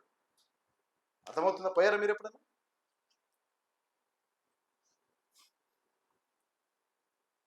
నువ్వేదో తప్పు చేసి ఉంటావు అందుకే కొట్టుకుంటారా? పోవాల్సిన అవసరం లేదండి. వెళ్ళి టీచర్ని అడగాల్సిన పని లేదండి. వెళ్ళావంటే నువ్వు మూర్ఖుడు. నీ కొడుకు బిడ్డ లాంటి మూర్ఖుడవే నువ్వు. వాడొచ్చి చెప్పడం ఏంటి, నువ్వు ఆ మాట విని నువ్వు వెళ్ళి కొట్టొద్దని చెప్పడం ఏంటి? ఏంటి నీ కొట్ట చేత కాక టీచర్ కొట్టే స్థితికి వచ్చారు. అవునా? ఈరోజు తల్లిదండ్రులు పిల్లలను కొట్టి క్రమశిక్షణలో పెడితే ఎవరో క్రమశిక్షణలో పెట్టే అవకాశం ఉండదు. అవకాశం మనమే ఇస్తున్నాం. మన గురించి, మన కుటుంబం గురించి ఎవరైనా ఏదైనా మాట అంటున్నారంటే అలాంటి పరిస్థితుల్లో ఉన్నాము గనక. ప్రేమటువంటి వాళ్ళరా, ఇక్కడ అపోస్తులైన పేతురు నిలబడి బిగ్గరగా ధైర్యంగా దేవుని స్వార్థను ప్రకటిస్తున్నారు. మీరు ఇంతవరకు నమ్మిందంత వ్యర్థమైపోయింది. దానివల్ల ఎవడు పరలోక రాజ్యం చేరడు. మీరు ఎదురు చూస్తున్నటువంటి మెస్సయ్య ఈ యేసు క్రీస్తే. ఆయనను నమ్మావా? నిత్య జీవం, పరలోకము అని చెప్పగానే మనస్సు నొచ్చుకుంది. నీకు నొచ్చుకున్నట్టే. అమ్మా, నీకు నొచ్చుకుంటూ చూసావా? అన్న, నీకు నొచ్చుకుంటూ చూసావా? ఈ నొచ్చుకున్న దాన్ని బట్టి 10 మందికి చెప్తున్నావు చూసావా? Very good, very good. చూడండి ఏం చేశారంటే వీళ్ళు ఆ కింది భాగంలో ఉంది, సహోదరులారా మేమేమి చేతుమని పేతురును అలాగే కడమ అపోస్తలులను కూడా అడిగారట. హల్లెలూయా. మీరు ఈ మాట వినాలి. ఏంటది? పేతురు గాయపరిచే మాటలు చెప్పాడు వాళ్ళకు. వాళ్ళ మనసు నొచ్చుకుంది. ఆ నొచ్చుకున్న వాళ్ళు ఎలా రెస్పాండ్ అయ్యారో తెలుసమ్మా? ఎలా రెస్పాండ్ అయ్యారో తెలుసా? ఇది నీకు తెలియదు. ఇలా రెస్పాండ్ అవ్వడం నీకు తెలియదు. మొదటిగా నిన్ను ఏ మాటలైనా గాయపరిచిన తర్వాత ఇలాంటి రెస్పాన్స్ రావాలి. మాటలు వినకూడనివి నువ్వు వింటే ఖచ్చితంగా నీ మనసు నొచ్చుకుంటుంది. కానీ ఇక్కడ ఉన్నటువంటి ప్రియబిడ్డలు ఏం చేశారో తెలుసా? ఎవరైతే వారిని గాయపరిచారు, ఎవరు? పేతురు, అపోస్తులు కదండి. అవునా మధు? పేతురు, అపోస్తులు ఏం వాక్యం అయితే చెప్పి వీళ్ళని గాయపరిచారో వాళ్ళ దగ్గరికి పోయారట. పోయి సరే మీరు చెప్పేదంతా ఓకే, ఇప్పుడు నేను మమ్మల్ని ఏం చేయమంటారు? మీకు అర్థం కావాలి మాట. అన్నోడి మీద అలగడం కాదు, మనసు నొచ్చుకోగానే పారిపోవడం కాదు. ఈ మాటలు నాలో ఎందుకు భయం పుట్టిస్తున్నాయి? నన్ను ఎందుకు గాయపరుస్తున్నాయి? ఏముంది నాకు తెలియంది, నాకు కనబడింది దేవుడు ఏం చేయాలనుకుంటున్నాడు? వీళ్ళు ఆ గాయపరిచిన వ్యక్తి దగ్గరికి వెళ్ళి మమ్మల్ని ఏం చేయమంటావు అని అడుగుతున్నారు. అది స్టెప్ నెంబర్ 1. ఇది చాలా ఈజీ కదండి. మీలో కొంతమంది అడుగుతారు, అన్న రక్షించబడాలంటే ఏం చేయాలి? అన్న బాప్తిసం తీసుకోవాలంటే ఎలాంటి క్వాలిఫికేషన్ కావాలి? అన్న భాషలు ఉన్నాయా? అన్న దర్శనాలు ఉన్నాయా? రకరకాల ప్రశ్నలు ఇవన్నీ అడుగుతుంటే ఇదంతా మంచిదే. కనబడడానికి అందరం ఇవన్నీ వింటూనే ఉంటాం, చూస్తూనే ఉంటాం, మంచోళ్ళు అనుకుంటాం, భక్తి పరులు అనుకుంటూ ఉంటాం. అసలైన సెకండ్ స్టెప్ దగ్గర మనం నిర్లక్ష్యంగా ఉంటాం. ఇది ఫస్ట్ స్టెప్. ఏంటి? అపోస్తుల దగ్గరికి వెళ్ళి మమ్మల్ని ఏం చేయమంటారు? చేస్తే చెప్తారా? చెప్పింది చేస్తారా? మరి వీళ్ళు ఏమండి, మీరు చేస్తారా? మీరు కాదు. అవునా? ఎన్ని చెప్తున్నా, బదిలాడి చెప్తున్నా, కోప్పడి చెప్తున్నా, ఏమండి హెచ్చరించి చెప్తున్నా, అందరి ముందు చెప్తున్నా, ఇలాంటి స్పందన రావట్లేదు. మళ్ళీ నా దగ్గరకు వచ్చి ఎవరు కూడా అన్న ఈరోజు నా పేరు గురించి ప్రస్తావించారు కదా అన్న, నన్ను క్షమించండి, నిజంగా నేను అట్లా అనుకోలేదు, నేను అనుకోకుండా జరిగిపోయింది, దాని గురించి అంతగా నేను ఆలోచించలేదన్న, ఈరోజు మీరు నాకు చెప్పారు కదా నేను ఇది సరి చేసుకుని ముందుకెళ్తా అని అన్నవారు ఉన్నారా? ఒక్కరు లేరు. ఇప్పుడు నాతో అనకపోయినా ప్రభుతో అన్నారా? అందరూ ప్రార్థన చేస్తూ ఉంటామే ఈ బలలో పాల్గొనక ముందు దేవుని సన్నిధిలో సిద్ధపడుతున్నటువంటి ఆ సమయంలో, అవును ప్రభువా నేను ఆ తప్పిదంలో ఉన్నాను, నేను ఆ ప్రమాదంలో ఉన్నాను, ఆ వాడి అయినా 2 అంచులు గల కట్ట నన్ను కూర్చుకుంది, అది కార్యము చేసిన తర్వాత బయటికి రావాలంటే ఇలా ఏం చేస్తారు? అప్పుడు చూడండి, ఈ ఫస్ట్ స్టెప్ అయిపోయిన తర్వాత సెకండ్ స్టెప్ లో ఏం జరిగిందంటే 38వ వచనంలో పేతురు అంటున్నాడు, మీరు మారు మనసు పొందాలి. హల్లెలూయా. ఏంటట? మీరు మారు మనసు పొందాలంటే మీ మనసు మారాలి. చెడ్డ ఆలోచనతో నిండిన నీ మనసు మారాలి. మోసం చేసేటువంటి కుయుక్తులతో కూడినటువంటి నీ హృదయం మారాలి. ఇతరులను గాయపరిచే మాటలు మాట్లాడే నీ హృదయం మారాలి. మోసగించే హృదయం మారాలి. అది మారు మనస్సు అంటే. పాపముతో నడిచే నువ్వు నీ దారి మరలి పరిశుద్ధత వైపుకు నువ్వు నడవాలి. నీ నడక నరకం వైపు తీసుకువెళ్ళేదైతే మారు మనసు పొందినప్పుడు నరకం వైపు కాకుండా పరలోకం వైపుగా నీ నడక మారాలి. అది మారు మనస్సు. పేతురు ఇస్తున్నటువంటి ఇన్స్ట్రక్షన్స్ ఏంటంటే, మీరు మారు మనసు పొందండి, పాప క్షమాపణ నిమిత్తం ప్రతివాడు యేసుక్రీస్తు నామమున బాప్తిస్మము పొందండి. ఎంతమంది ఇక్కడ బాప్తిసం తీసుకోవడానికి ఆలోచించారు?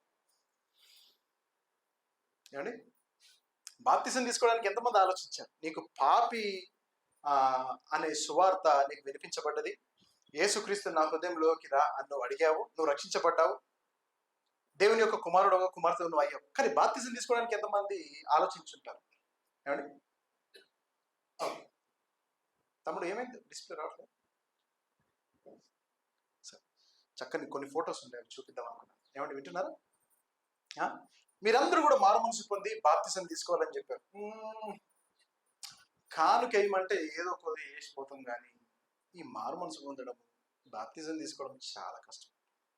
మనసు మారాలా, ఇంకెంత మారాలి? మేమేం తప్పు చేయలేదు కదండి. మీరందరూ మనందరం చాలాసార్లు ఇచ్చేటువంటి సమాధానం అదే కదా. నేను ఒక్కడిని చేసిన, వాళ్ళు చేయలేదా? వాళ్ళని ఏమన్నా నన్నే అంటారు? అవునా? మారు మనసు పొందాలి, నువ్వు మారాలని చెప్పారు. ఎవరైతే అడగడానికి వచ్చారో మీరు మారాలని చెప్పారు. మీరు మారిన తర్వాత మీ పాప క్షమాపణ నిమిత్తము మారు మనసు పొంది బాప్తిసం తీసుకోవాలని చెప్పగానే వీళ్ళేమన్నా తెలుసా? మేమందరం రెడీ. నేను అనుకుంటున్నాను, ఈ మాట విన్న తర్వాత మొదట ఒకడు అని ఉంటాడు, అయ్యా నేను మారు మనసు పొందడానికి బాప్తిసం తీసుకోవడానికి నేను రెడీ అని అంటాడు. పక్కుడు అని అంటాడు, నేను కూడా 3000 ఎందుకు వచ్చావు ఆ ఊరికి? నువ్వు ఏం పని మీద వచ్చావు? ఏం సామాన్లు కొనుక్కోపోవడానికి వచ్చావు?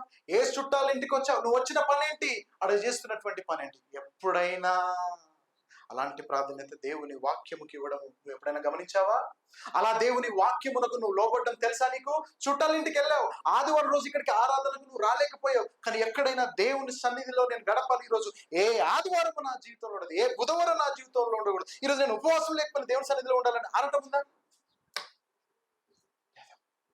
నీకంటే గొప్పగా అన్యులు స్పందిస్తుంది. 2 అంచులు గల ఖడ్గం అన్యులలో పనిచేస్తుంది. కొత్తగా రక్షించబడ్డటువంటి వారి జీవితంలో దేవుని వాక్యం లోతునకు వెళ్ళి గొప్ప కార్యాలు చేస్తూ ఉంది. ఇక్కడ 30 సంవత్సరాలు, 20 సంవత్సరాలు, 5 సంవత్సరాల నుంచి కూర్చున్న నువ్వు ఎక్కడేసిన గొంగడి అక్కడలాగా ఎలాంటి ఫలాలు లేని వృక్షంలాగా బ్రతుకుతున్నా. ఎవరికి మేలు? దేవుని వాక్యం ఏమో వాడి అయిన ఖడ్గం అంటుంది, లోతునకు అది చీల్చుకొని పోయి కార్యము చేయగలదని అంటుంటే, ఇలాంటి కార్యాలు నేను చూడట్లేదు. ఇలాంటి రెస్పాన్స్ నా సంఘంలో నేను చూడట్లేదేంటి? ఏమంటే తల్లిదండ్రులుగా మీరు ఎప్పుడన్నా బాధపడ్డారా? అయ్యో వాళ్ళ పిల్లలు చూడ ఎంత బాగా అయిపోతున్నారు, వీళ్ళ పిల్లలు చూడ ఎంత బాగా అయిపోతున్నారు, వీడికి ఎంత చెప్పినా వినట్లేదు. తల్లిదండ్రులుగా మీకు ప్రతిరోజు అలాంటి సందర్భాలు రాకపోవచ్చు, కానీ ఏదో ఒక రోజు మీ పిల్లల గురించి అంటారు, నా పిల్లలు నా మాట వినాలి, వింటే బాగుండి. ఇంత తండ్రిగా మీరు బాధపడ్డారా? మీ సేవకుడు కూడా బాధపడతాడు. మనందరి తండ్రి బాధపడతాడు, ఆయన దుఃఖపడతాడు. అయ్యో నా మాట వినట్లేదు, అన్యులు నా మాట వింటున్నారు, అయ్యో గొప్పగా వీళ్ళు స్పందిస్తూ ఉన్నారు. నా పిల్లలు, నేను రక్తము కార్చి కొన్న నా సంఘము నా మాటకు లోబడట్లేదు. ఎన్నిసార్లు బాధ పెట్టావో తెలుసా నువ్వు దేవుని? అయ్యో నాకు ఇలాంటి భార్య దొరికింది ఏంటి, నాకు ఇలాంటి భర్త దొరికాడేంటి, నా గురించే ఆలోచించడే, నేను చెప్పింది ఒకటి వినదే నా భార్య, ఇంకా వాళ్ళ అమ్మ మాట వింటుందని నువ్వు ఒకవేళ కుమిలిపోతుండొచ్చు. ఎస్, ఆ బాధ ఏంటో నీకు తెలుసు. నీ భార్య నీ మాట వినకపోతే, నీ భర్త పెళ్లికి ముందు ప్రేమించినంతగా పెళ్ళైన తర్వాత కొన్ని సంవత్సరాలకు అలాంటి ప్రేమని కనబడకపోతే విలవిలలాడిపోతూ ఉంటావే. మరి దేవుడు తన ప్రజల పట్ల ఎలాంటి దుఃఖము కలిగి ఉన్నాడు, ఎంత బాధపడుతున్నాడు. ఎన్నిసార్లు గద్దించినా నా బిడ్డలు నా వైపు తిరగట్లేదు, దినమెల్లా నా చేతులు, ఏమండి, లోబడనోళ్ళని జనుల వైపు దినమెల్లా నా చేతులను చాచి ఉంచుతున్నాను. చేతులు అలసిపోతున్నాయి, ఎత్తి ఎత్తి వస్తారేమో అని, ఇంకా రావట్లేదు. నీ గురించి ప్రభు ఎదురు చూస్తున్నాడు, నీ గురించి ప్రభు ఎదురు చూస్తూ ఉన్నాడు. ప్రియులారా, ఇలాంటి రెస్పాన్స్ లేదు ప్రియులారా. ఫలాలు లేని సంఘముగా, రాజీ పడిపోయిన సంఘంగా నువ్వు ఉంటే వేస్ట్. చర్చికి రావడం మానేయండి. ఈ చర్చ్లో నువ్వు బలపడట్లేదు, నేను చెప్తున్నాను. ఈ చర్చ్లో నువ్వు బలపడట్లేదు. ఎక్కడో వేరే సంఘంలో ఏదో వర్తమానం వింటే నీకు అక్కడ బాగా అనిపించింది, నీకు మేలు చేస్తాను. ప్లీజ్ మీరు ఆ చర్చికి వెళ్ళండి. నేను ఎప్పుడు, మీరు ఒకవేళ నాకు కారణం చెప్పి నేను ఎప్పుడు మళ్ళీ రమ్మని నేను అడగను. ఎందుకంటే ఇక్కడ నీకు మేలు లేకపోతే మేలున్న చోటుకు నువ్వు వెళ్ళాలి. మీకు అర్థమవుతుందమ్మా? వింటున్నారమ్మా? ఇక్కడికి రండి, ఇదంతా నింపండి, ఇంకోటి కట్టుకుందాం, అదంతా కాదు కాదు కాదు. ఇక్కడ నీకు మేలు ఉంటేనే రా. ఆ మేలు నీలో కనబడాలి కదండి. తిమోతికి రాస్తాడు, నీ అభివృద్ధి తేటగా, ఏమండి పౌలు, నీ అభివృద్ధి తేటగా కనబడని నువ్వు. ఎస్, నీ అభివృద్ధి కనబడాలి, నీ సేవకుడికి కనబడాలి. అప్పుడు నీ ఎదుగుదలను బట్టి దాన్ని బట్టి వర్తమానాలను సిద్ధపడ్డాను, దాన్ని బట్టి నీ గురించి ప్రార్థించడానికి నాకు అవకాశం ఉంటుంది. ఏమని ప్రార్థించమంటారు మీ గురించి? నేను ఏమని ప్రార్థిస్తానో తెలుసా? చాలా మంది కొరకు దేవుడు సాక్షి, నీకు మారు మనసు కావాలి. వీళ్ళు పేరుకే రక్షించబడ్డారు, పేరుకే వీళ్ళు క్రైస్తవులు, రావడం వెళ్ళడం తప్పితే దేవుని కొరకు బ్రతికేవారు కాదు, దేవుని పోలికలోనికి మారడానికి ఇష్టపడేవారు కాదు, దేవుని పరిశుద్ధతలో నడిచేవారు కాదని నేను అనుకుంటాను. నీ గురించి నీతో నేను మాట్లాడవచ్చు, ప్రైజ్ ది లార్డ్ అంటే ప్రైజ్ ది లార్డ్ అనొచ్చు, మీ ఇంట్లో మీటింగ్ పెడితే నేను రావచ్చు, మీ ఇంట్లో భోజనం చేయొచ్చు. అంత మాత్రాన don't think I'm happy with you. మీకు అర్థమవుతుందా? మిమ్మల్ని బట్టి నేను సంతోషంగా ఉన్నాను అని మీరు అనుకోకండి. నేను అనుకుంటున్నాను ఈ మాట అనేటప్పుడు నా గురించి దేవుడు ఎంత సంతోషంగా ఉన్నాడు, లేకపోతే నేను దేవుణ్ణి ఏ ఏ విషయాల్లో ఇంకా దుఃఖ పెడుతూ ఉన్నాను. ప్రియులారా, ఈ రోజున మారు మనసు పొందవలసినటువంటి దినం, మన జీవితాలను ప్రభు చేతిలో పెట్టాల్సినటువంటి దినం, మనం నడుస్తున్నటువంటి మార్గాన్ని నుంచి అక్కడి నుంచి మరలి దేవుడి వైపు తిరగవలసినటువంటి సమయం వచ్చేసింది. ఒక రోజున ఒక వ్యక్తి పరిగెత్తుకొని వచ్చాడు, ఒక ధనవంతుడు. అయ్యా, పరలోకం పోవాలంటే ఏం చేయాలన్నాడు. దేవుడు చెప్తాడు, నీకున్నదంతా అమ్మే అంటాడు, దానికంటే ముందు తల్లిదండ్రులను చూసుకోవాలంటాడు, నీ పొరుగు అని ప్రేమించమని అంటాడు. ఇవన్నీ చెప్పిన తర్వాత ఆయన అంటాడు, దేవుడు అంటాడు, ఇదేందో బాగా ఆసక్తి ఉన్నట్టు ఈయన అడగడము, ఈయనకు బాగానే ఆసక్తి ఉందని దేవుడు చెప్పడం కూడా చూడండి ఎట్లా అంటాడు. యేసుక్రీస్తు అంటాడు, నీకున్నదంతా ఆస్తిని తప్పేసి నన్ను ఫాలో కానంటాడు. ఏమన్నా వింటున్నారా? ఈయన స్పందన ఎలా ఉన్నదో తెలుసా? ముఖం మార్చుకుని వెళ్ళిపోయాడు, మనసు నొచ్చుకుంది, ఫస్ట్ స్టెప్ దగ్గర ఆగిపోయాడు. ఆ రోజున పేతురు మాట్లాడుతున్నప్పుడు వాళ్ళు ఫస్ట్ స్టెప్ వేశారు, బ్యూటిఫుల్ సెకండ్ స్టెప్ కూడా వేశారు. మొదటి స్టెప్ ఏంటో తెలుసా? వాళ్ళ హృదయంలో నొచ్చుకున్నప్పటికీ మేమేం చేయమంటావు, ఈ పరిస్థితి నుంచి బయటపడడానికి మమ్మల్ని ఏం చేయమంటావు, ఏది సరి అయిన దానంటే మీరు మారు మనసు పొందరండి. సెకండ్ స్టెప్ చేశారు, ఏంటో తెలుసా అండి? మేమందరము పాపక్షమాపణ పొంది బాప్తిసం తీసుకోవడం రెడీ అంటే ఆ రోజున అపోస్తులందరూ కలిసి 3000 మందికి బాప్తిసం ఇచ్చారండి. హల్లెలూయా! మీకు అర్థమవుతుందా? 3000 మంది. ఓ, ఎంత గొప్ప సంఘం ఏర్పడింది ఆ రోజున. ఒక్క ప్రసంగానికి ఇంత గొప్ప మార్పా! దమస్కు మార్గంలో అపోస్తులైనటువంటి పౌలుగా మారక ముందు సౌలుగా వెళ్తూ ఉంటాడు. ఆ సందర్భాన్ని మనం చూస్తే గుర్రం మీద, గాడిద మీద పోతూ ఉంటాడు ఆయన అనుచరులతో కలిసి. ఎక్కడో మీటింగ్ జరుగుతుంది, అక్కడ వాళ్ళని చంపుదామని, క్రైస్తవులను చంపుదామని పోతుంటే దేవుడు దర్శనములో కనబడతాడా? దాని మీద నుంచి కింద పడతాడు, కళ్ళు పోతాయి. నువ్వెవడో ప్రభు అంటాడు. ఏమంటాడు? నువ్వెవరు అయ్యా, నువ్వెవరు అని అనగానే, నువ్వు హింసించుచున్న యేసును. నేను అదే మాట అన్నా అనుకోండి, అన్నా నాకు ఎందుకు ఇట్లా కష్టమవుతుంది, అన్నా నాకు ఎందుకు ఇన్ని అప్పులున్నాయి, నాకు మనశ్శాంతి లేదన్నా, సంతోషం లేదన్నా, అభివృద్ధి లేదన్నా, నాకు ఎందుకన్నా ఇంత కన్ఫ్యూజన్ ఉంది నా లైఫ్లో అంటే, ఇదంతటికి కారణము నువ్వు హింసించుచున్న దేవుడే అని అన్నాను అనుకోండి. ఎంతమంది అబ్బా థ్యాంక్ యూ అన్నా, ఎంతమంది సీక్రెట్ చెప్పి అంటారండి. పౌలు కింద పడి కళ్ళు కనబడకపోతే, ఆయన ప్రయాణం ఆగిపోయి అవకతవకలు అయిపోతూ ఉంటే దేవుడు అంటాడు, నేను ఎవరినో తెలుసా? నువ్వు ఇప్పటివరకు హింసించావు చూసినావు, ఆ యేసునే నేను మాట్లాడుతున్నాను. ఆ ఒక్క మాట సౌలుగా ఉన్నని పౌలుగా చేసింది. ఆ ఒక్క మాట. గంట సేపు ప్రసంగిస్తారే వర్తమానికులు కాదా? ప్రసంగికులు గంటలు గంటలు బోధిస్తారు కాదా? ఈ గంట బోధలో ఇంకెంత మేలు ఉండాలి నీకు. ఒక్క మాటలో సౌలు పౌలుగా మారిపోయాడంటే, ఒక్క సందర్భంలోనే నలుపు కంప్లీట్ గా తెలుపు అయిపోయిందంటే, చీకటి మొత్తం వెలుగుగా మారిపోయిందంటే, ప్రియులారా, దేవుని వాక్యం వాడిగల రెండంచులు గల ఖడ్గము ఎంత గొప్ప కార్యం నీ లోపల చేయాలి, కానీ చేయలేకపోతుంది. ఎందుకు? మత్తయి సువార్తలో ప్రస్తావించబడ్డ 4 భూములు ఉన్నాయి చూసారా? 4 భూములు. దాని గురించి ఒకరోజు ఆలోచిద్దాం. ఇది అయిపోలేదు, మనం మళ్ళీ దాని గురించి మాట్లాడుకునేటువంటి ప్రయత్నము మనం చూద్దాం. లూకా సువార్త 13:3లో యేసుక్రీస్తు గలిలయుల గురించి ఒక మాట అన్నాడు. ఏమన్నాడంటే, మీరు మారు మనస్సు పొందని ఎడల మీరందరూ కూడా అలాగే నశింతురు అని చెప్పాడు. మారు మనసు లేకపోతే ఏమైందంట? నన్ను చూడండి అమ్మా, నన్ను చూడండి. మారు మనసు లేకపోతే ఏమైతుందని దేవుడు చెప్తున్నాడు, యేసయ్య చెప్తున్నాడు. మనము ఊరూరు తిరిగి సువార్త ప్రకటిస్తున్నాం. ఎవరికైనా యేసు ప్రభు నమ్ముకొని ఎందుకు చెప్తున్నామో తెలుసా? ఈ మాటే కారణము. అమ్మా, ఈ మాట మర్చిపోదు. నీ పిల్లలు చెడిపోతున్నారా? ఈ మాట చెప్పు, మారు మనసు పొందు బిడ్డ, లేకపోతే నశించిపోతా. భర్తకు చెప్పు, భర్త నమ్ముకోలేదా భర్తకు చెప్పు, భార్య నమ్ముకోలేదా భార్యకు చెప్పు, నీ స్నేహితులు నమ్ముకోలేదా నీకు కనబడ్డ ప్రతి ఒక్కరికి చెప్పు. ఏంటో తెలుసా, నీకు మారు మనసు లేకపోతే నాశనం వస్తుంది. నాశనం, ఏం నాశనం కావాలి? ఆస్తి నాశనమా? అది పెద్ద నాశనం కాదు. ఏమన్నా మీరు వింటున్నారు, డబ్బులు నాశనం అయితే అది కూడా పెద్ద నాశనం కాదు. మీకు ఒక సేయింగ్ కూడా ఉంది కదండి, ఏమని ఉంటుందంటే, when health is lost something is lost ఏదో ఉంటుంది, తెలుసా ఎవరికన్నా? ఏమండి, ఒక ఇంగ్లీష్లో ఒక చాలా బ్యూటిఫుల్ సెయింగ్, చాలా సినిమా ఉన్నప్పుడు విన్నా, అది పూర్తిగా జ్ఞాపకం లేదు కానీ, when money is when wealth is lost you lost something అని అంటారు అనుకుంటా. When you lost your health everything lost something. When you lose your soul you lose everything. మీకు అర్థమవుతుందండి? డబ్బులు పోతే బాధపడకు అన్నా, తమ్ముడు, అక్క, చెల్లి, డబ్బులు పోతే, ఆస్తి పోతే బాధపడకు. ఈ మధ్యలో ఒకరు నేను అంటుంటే విన్నా, పోలో మమ్మీ హాస్పిటల్లో బిల్లు కట్టారంట, కొంచెం బాధలో ఉన్నారు. నేను అన్నాను, అసలు నీకు పొలం ఇచ్చింది ఎందుకో తెలుసా? దేవుడు నీకు జీతం ఇచ్చింది ఎందుకో తెలుసా? నువ్వు కడుపు నిండా తినడానికి, ఇంకా పచ్చి పులుసు తింటున్నావా? మంచి ఆరోగ్యవంతమైన మంచి న్యూట్రియన్స్తో ఉన్నటువంటి పోషకాహారాలతో తినమని దేవుడు నీకు మంచి డబ్బులు ఇస్తే ఇంకా పచ్చి పులుసు, బెండకాయతో, అంటే అది తప్పని నేను అనట్లేదు, ఎంత తక్కువలో అయిపోతే అంత మంచిదని అనుకుంటుంటాను. నువ్వు దాచదు, రేపు ఒక రోగం వస్తుంది, నువ్వు నేను పోదు. దేవుడు నీకు ఏది ఇచ్చాడు దాన్ని ఎంజాయ్ చేయడం నేర్చుకో, దాన్ని బట్టి దేవుని స్తుతించడం నువ్వు నేర్చుకో. నాకు అర్థమవుతుందా ప్రియులారా? ఇక్కడ చూపించబడినటువంటి ఆ గొప్ప మాట చెప్తుంది ఏంటంటే, ఏది పోయినా పెద్ద బాధపడాల్సిన అవసరం లేదు, ఆత్మను కోల్పోతే. ఆత్మను కోల్పోతే.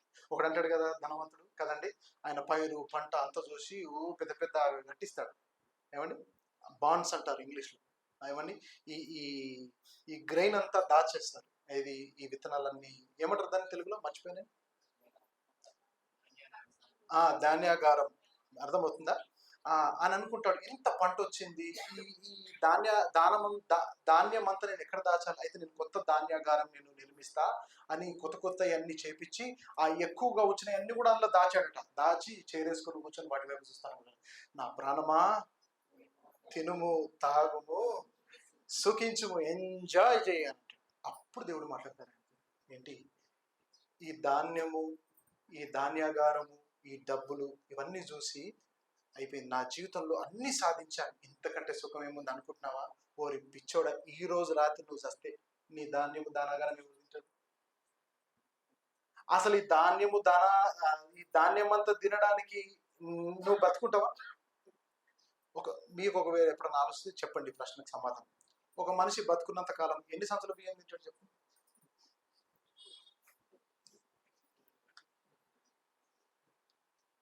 ఒకసారి ఎవరి దగ్గరకో నేను మీటింగ్కి వెళ్తే, చికెన్ వేసుకో వేసుకో వేసుకో వేసుకో అని పాస్టర్ అన్నమాట వేసుకున్నాను. తర్వాత మళ్ళీ, బ్రదర్ మీరు చికెన్ ఎక్కువ ఇష్టపడరా, మటన్ అట్లాంటివి తింటుంటారా అంటే, అమ్మా నేను కోళ్ళ ఫరాలే తిన్నా అని చెప్పిన.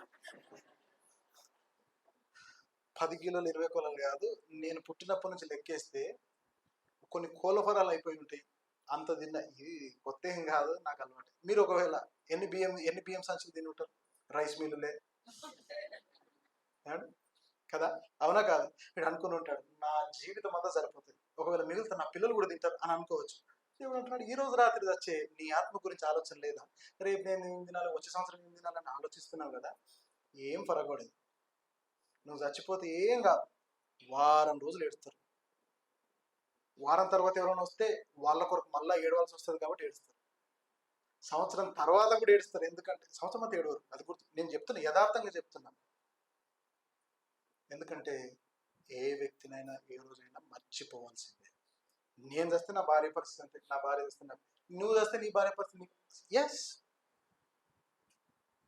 నేను ప్రేమించే వాళ్ళు ఉండొచ్చు, నీ కొరకు ప్రాణం పెడతా అనేవాళ్ళు చాలా మంది ఉండొచ్చు, కానీ ఎవరు పోయినా ఏం పరగకూడదు. అందరు బతుకుతారు, అందరూ హ్యాపీగా ఉంటారు. కొంతకాలం ఏదో అందరు కష్టపడి అందరూ పోషించబడుతుంది. అవునా అక్క, అంతేనా? మనం చేయగలం, ఏదో సాధించాలి నా పిల్లలకు. ఏం సాధిస్తావు? ఏం చేస్తావు? కూర్చొని ఆలోచిస్తున్నాడు, ప్రాణమా ఎంజాయ్ చేయడు. కానీ అంటున్నాడు, బా ఎంత విలువైన సాధించావు ఆ జీవితంలో. దీనికి ఏం విలువ లేదా? ఈ ఆత్మకేం విలువ లేదా? అది చస్తే నరకం పోతుంది, సరేనా? అదే దేవుడు నిన్ను అడుగుతున్నాడు. రెండంచులు గల ఖడ్గంతో ఈరోజు నీ మనసును గుచ్చుకుంటున్నాడు. ఏమనో తెలుసా? నీ రోజులు దగ్గర పడ్డాయి. ఇంకా 50 సంవత్సరాలే బతుకుతావు, 5 రోజులే బ్రతుకుతావు. రెడీయా?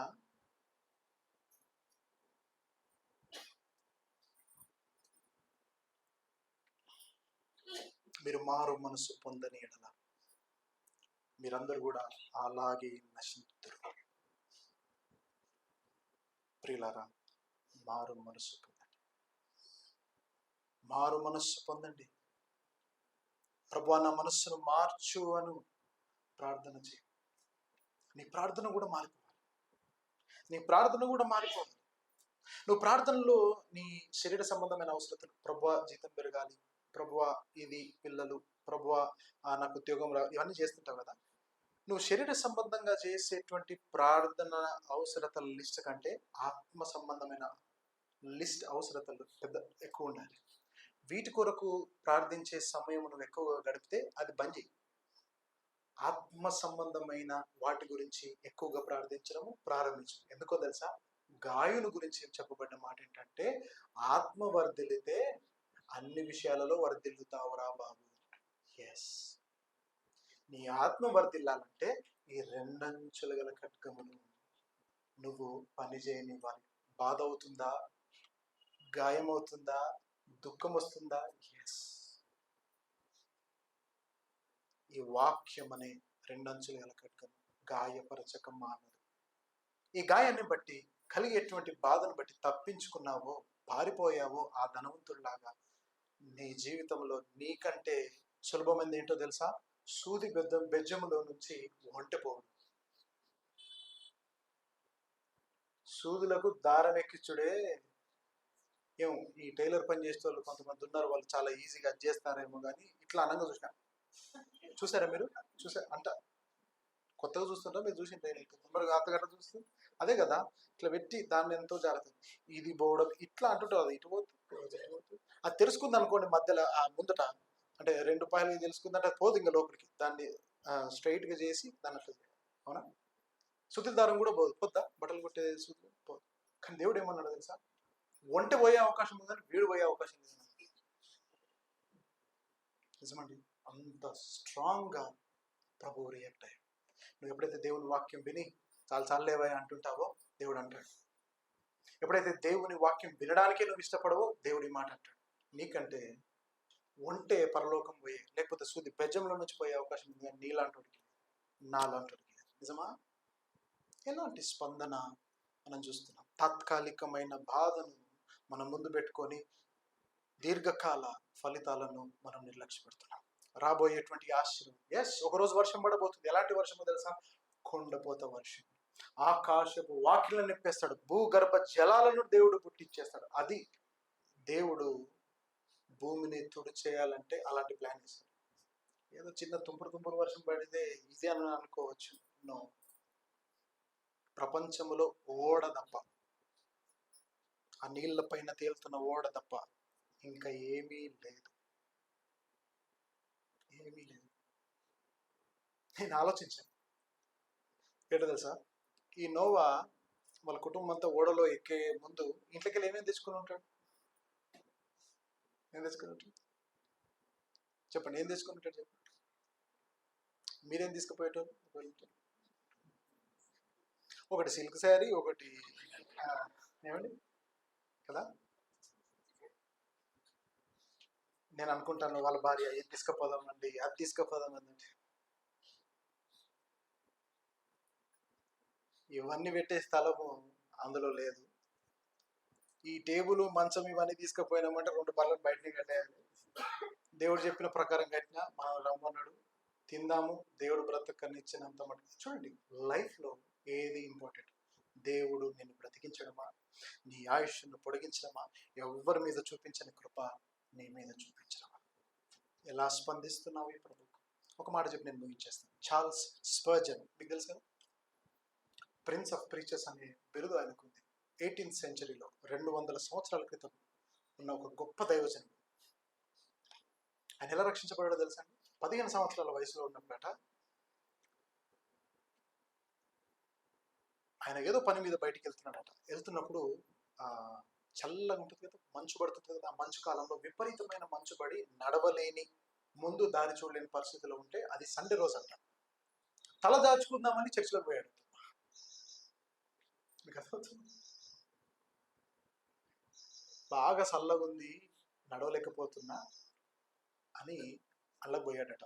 అందులో హీటర్స్ ఉంటాయి, అంటే ఇప్పుడు ఎలక్ట్రిక్ హీటర్స్ ఉన్నాయి, కానీ ఆ కాలంలో బొగ్గులు కట్టెలు ఉంటాయి చూసారా, అలా ప్రతి ఇంట్లో అలా ఉండే. చర్చెస్లో కూడా అట్లా చేసేవారు.